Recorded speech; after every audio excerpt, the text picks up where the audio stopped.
comme vous aussi, aujourd'hui, la démission du président de l'Assemblée nationale. Ce que je tiens à vous dire, c'est que il y a quelques jours, moi, j'avais reçu, dans le cadre d'une réunion interinstitutionnelle, tous les chefs de corps de nos institutions. Et il y avait là le président de l'Assemblée nationale, le président du Sénat, la première ministre et le président du Conseil supérieur de la magistrature.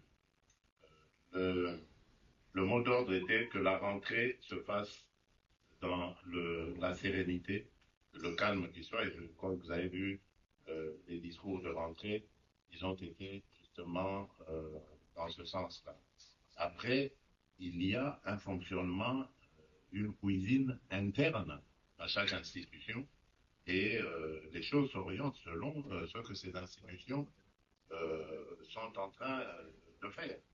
Moi, je suis le garant de la stabilité de ces institutions, mais ça ne me donne pas le droit d'aller me mixer dans ce qui se passe dans ces institutions.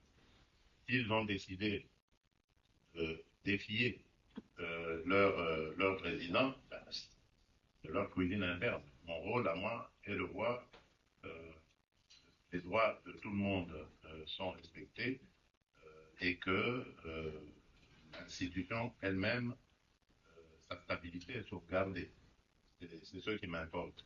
Quant à savoir quelles seront les relations, votre question était de savoir si nous sommes toujours alliés, partenaires, bien sûr. En tout cas, sauf si maintenant, M.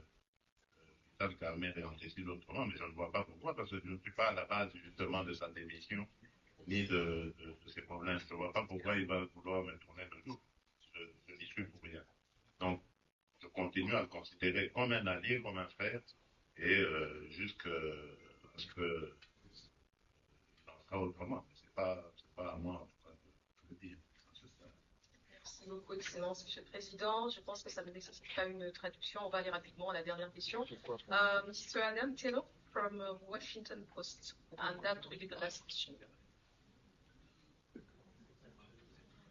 Thank you very much, Mr. President.